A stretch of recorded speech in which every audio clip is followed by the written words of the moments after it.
Hello friends, welcome to my channel. In this video we talk about how to find square root of a non-perfect square. In the last video we saw that square root of perfect square. So let's start. In this video I am discussing one method which is division method. With the help of this method you can find any square root of non perfect square और perfect square, यानी आप इस method के through या तो number perfect square होगा उसका भी स्क्वायर रूट फाइंड कर सकते हैं, अगर कोई नंबर नॉन परफेक्ट स्क्वायर है तो उसका भी स्क्वायर रूट फाइंड कर सकते हैं, और अगर कोई नंबर डेसिमल में दिया है तो आप उसका भी स्क्वायर रूट फाइंड कर सकते हैं। सो स्टार्ट करते हैं। जैसे कि यहाँ पे आप देख रहे हैं कि यहाँ पे आपको एक एग्जाम्पल दिया है 9992। तो सबसे पहले आपको ये करना है कि जो नंबर गिवन है उसका राइट मोस्ट साइड से पेयर बनाना है। टू के pair, obviously pair means two के पेयर बनाने हैं। सो यहाँ पे टू के पेयर अगर बनाते हैं तो नंबर क्या हो जाएंगे 92, एक पेयर ये हो जाएगा, और सेकंड पेयर क्या हो जाएगा 99।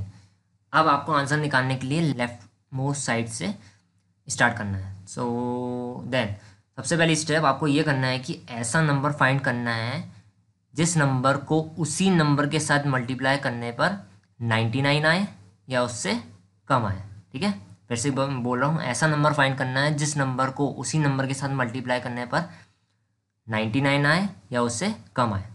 सो हमारे पास एक नंबर है 9, तो 9 9 ज़ा 81 होता है, तो यहाँ पे क्या जाएगा 81, और आप 9 9 ज़ा कितने बार गया 9 टाइम्स, तो यहाँ पे क्या जाएगा 9, यहाँ पे 9 आ जाएगा।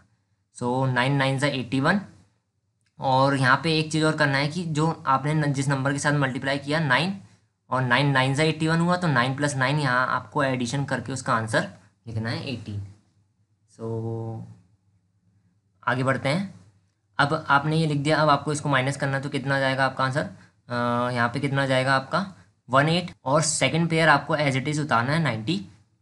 अब सेम प्रोसेस 1892 के लिए, सेम प्रोसेस आपको 1892 के लिए करना, मतलब ऐसा नंबर फाइंड करना है कि जो 1892 हो या उससे कम हो।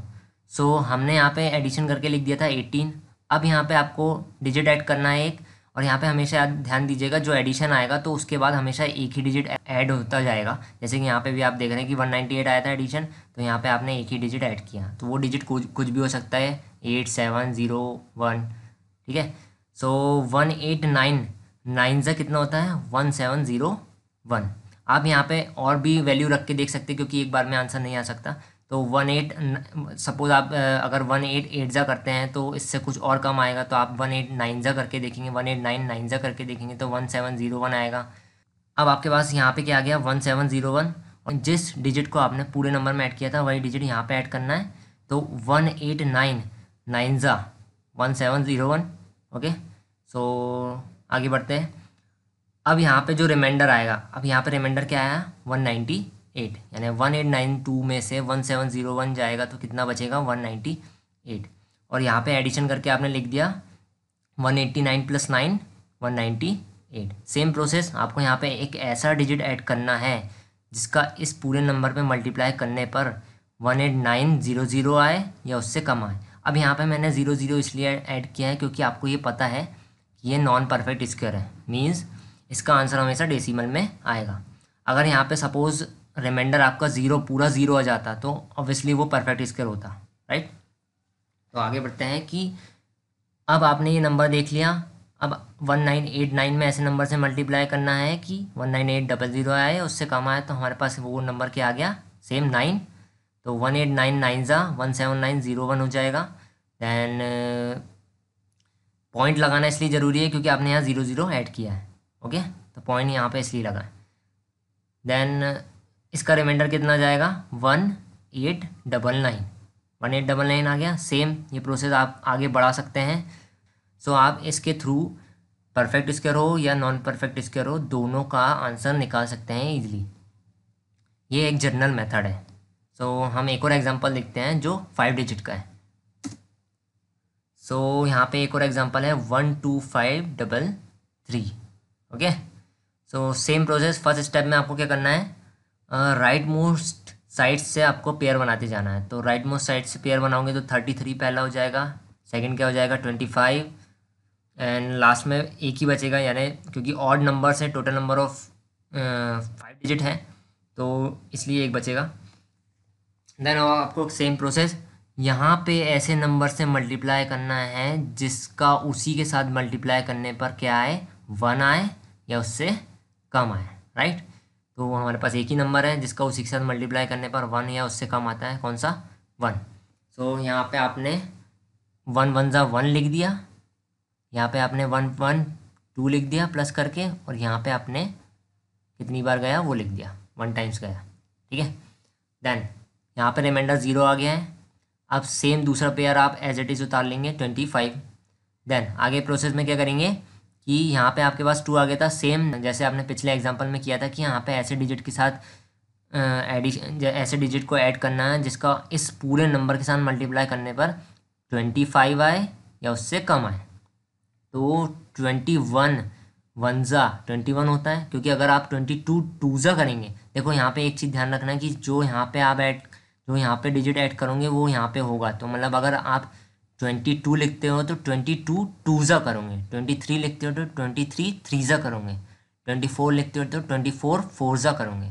सेम यहाँ पे भी अप्लाई होता है, सेम आगे जितने भी नंबर्स आएंगे उसमें भी अप्लाई होता है, राइट। तो 21 वन ज़ा 21 हो गया, रिमाइंडर आपके पास क्या आया 4 4, ठीक है।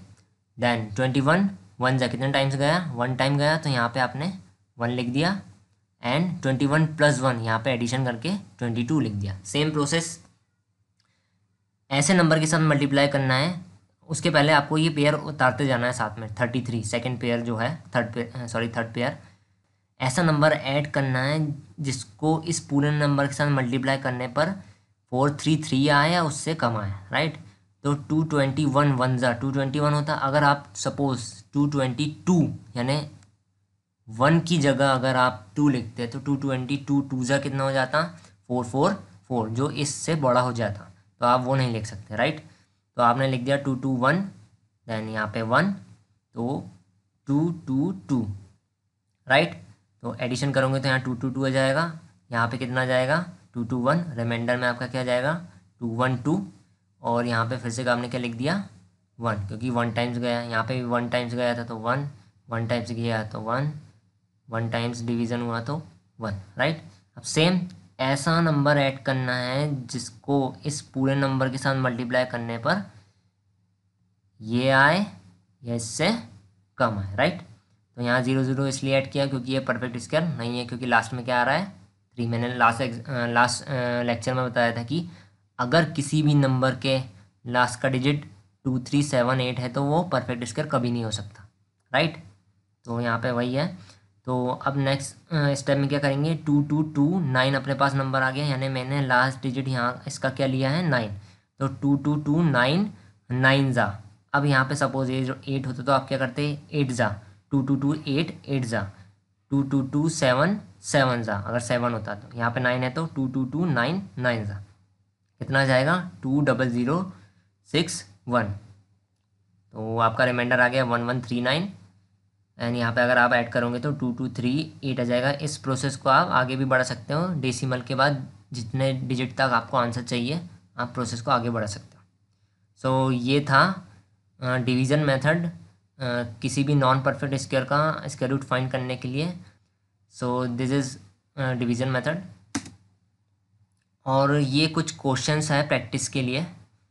ये लास्ट लेक्चर का square root of perfect square आपको कैसे निकालना है वो मैंने बताया था, तो उसके थ्रू आप ये निकाल सकते हैं। ये सारे नंबर्स, ये जितने भी नंबर आपको दिख रहे हैं ये सारे नंबर परफेक्ट स्क्वायर है, मतलब इनका आंसर इंटीजर में निकलेगा।